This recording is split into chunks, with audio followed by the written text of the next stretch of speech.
Perkenalkan, nama saya Maria Ines Divanawea dengan NIM 2106050026 dari Program Studi Biologi Universitas Nusa Cendana Kupang akan mempresentasikan tentang materi saya yaitu inti biji dan kecambah.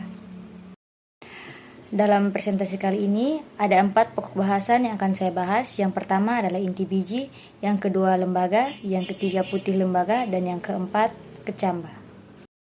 Bagian yang pertama yaitu inti biji atau nukleus seminis. Inti biji atau nukleus seminis yang dinamakan inti biji ialah semua bagian yang terdapat di dalam kulit biji. Oleh sebab itu, inti biji juga dapat dinamakan isi biji.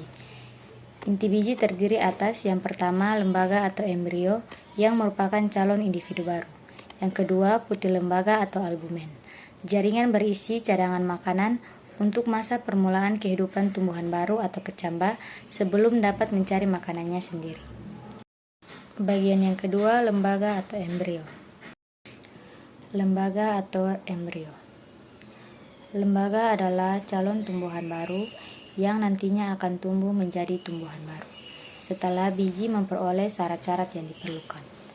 Lembaga di dalam biji telah memperlihatkan ketiga bagian utama tubuh tumbuhan, yaitu yang pertama akar lembaga atau calon akar atau radikula yang biasanya kemudian akan tumbuh terus merupakan akar tunggang untuk tumbuhan yang tergolong di dalam golongan dicotyledon.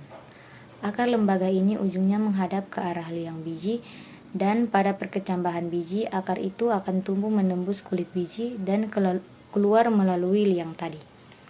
Pada rumput atau Gramineae, akar lembaga dalam biji diselubungi oleh suatu saung yang dinamakan sarung akar lembaga atau koleorisa.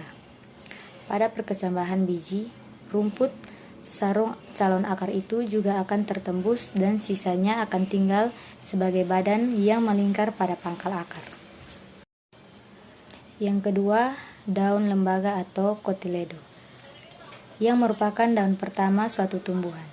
Daun lembaga dapat mempunyai fungsi yang berbeda-beda, antara lain yang pertama sebagai tempat penimbunan makanan yang kemudian kelihatan tebal, seringkali mempunyai bentuk cembung pada satu sisi dan rata pada sisi yang lain. Jumlahnya biasanya 2 dan duduk berhadapan pada sisi yang rata tadi. Yang kedua sebagai alat untuk melakukan asimilasi, jadi bertugas seperti daun-daun tumbuhan biasanya. Yang ketiga sebagai alat penghisap makanan untuk lembaga dari putih lembaga. Dalam hal ini, daun lembaga tersebut merupakan suatu alat yang tipis dan merupakan bagian yang memisahkan putih lembaga dari lembaganya.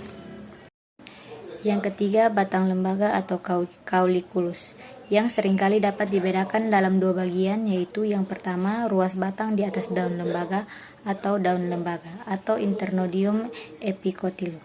Yang kedua, ruas batang di bawah daun lembaga atau internodium hypocotylum. Batang lembaga beserta calon-calon daun merupakan bagian lembaga yang dinamakan pucuk lembaga atau plumula.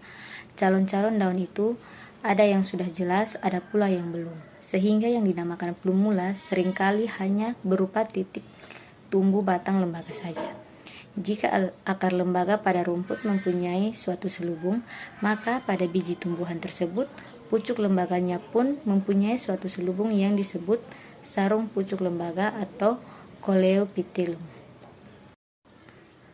Jumlah daun lembaga pada biji merupakan salah satu ciri yang penting dalam mengadakan penggolongan tumbuhan berbiji. Penggolongan yang pertama, tumbuhan yang bijinya mempunyai lembaga dengan 1 daun lembaga. Di sini daun lembaga mempunyai bentuk seperti perisai dan berfungsi untuk menghisap makanan dari putih lembaga dan dinamakan scutellum. Tumbuhan yang lembaganya hanya mempunyai 1 daun lembaga disebut tumbuhan biji tunggal atau monocotyledon karena biji tampak utuh atau tunggal. Penggolongan yang kedua, tumbuhan yang bijinya mempunyai lembaga dengan 2 daun lembaga.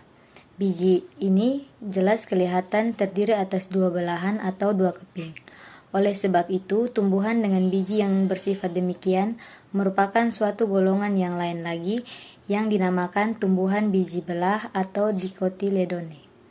Yang ketiga, tumbuhan yang bijinya mempunyai lembaga dengan lebih dari 2 daun lembaga dapat sampai 15. Biji dengan lembaga yang mempunyai lebih dari 2 daun lembaga hanya kita dapati pada golongan tumbuhan biji telanjang atau Gymnospermae.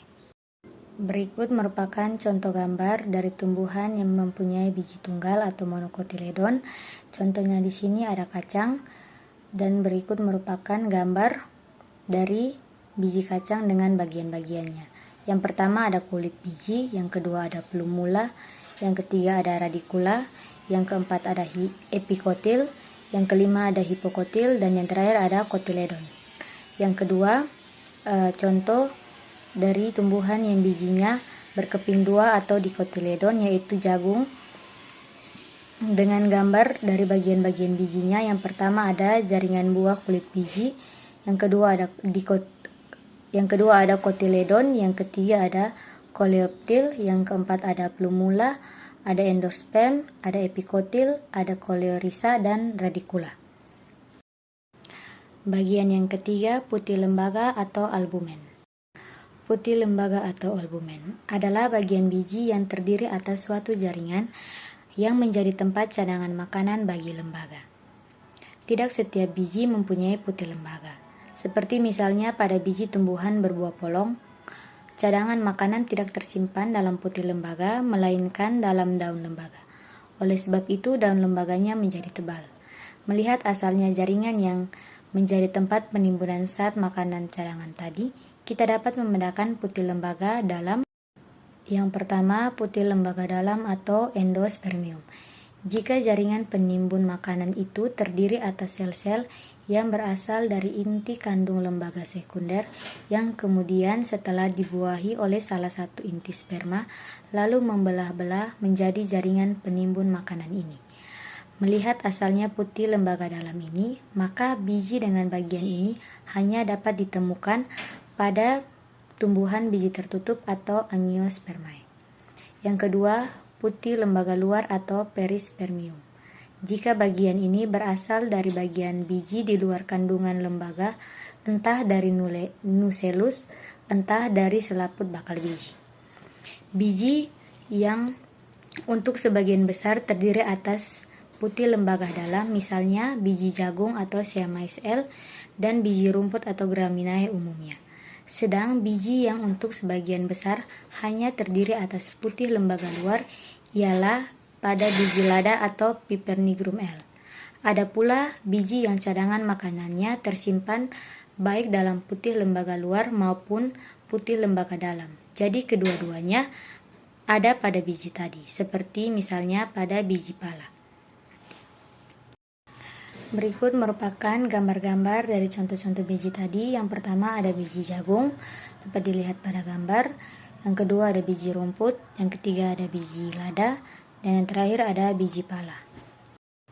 Bagian yang keempat, kecamba atau plantula. Kecamba, tumbuhan yang masih kecil, belum lama muncul dari biji dan masih hidup dari persediaan makanan yang terdapat di dalam biji dinamakan kecamba atau plantula. Perkecambahan biji dapat dibedakan dalam dua macam. Yang pertama, perkecambahan biji di atas tanah atau epigaes, yaitu jika pada perkecambahan karena perbentangan ruas batang di bawah daun lembaganya lalu terangkat ke atas, muncul di atas tanah. Misalnya pada biji kacang hijau atau Phaleus radiatus L, dan daun lembaganya lalu berubah warna menjadi hijau, dapat digunakan untuk asimilasi, tetapi umurnya tidak panjang. Yang kedua, perkecambahan di bawah tanah atau hipogaes. Bila daun lembaga tetap tinggal di dalam kulit biji dan tetap di dalam tanah, seperti terdapat pada misalnya di biji kacang kapri atau Pisum sativum L. Berikut merupakan contoh gambar perbedaan antara epigel dan hipogel. Pada gambar epigel terlihat bahwa daun lembaga tumbuh dan terangkat ke atas tanah, sedangkan pada hipogel daun lembaga tumbuh tetapi tetap di dalam tanah. Terima kasih telah menonton video saya. Semoga penjelasan dari saya tentang materi ini dapat berguna dan bermanfaat bagi kita semua. Terima kasih.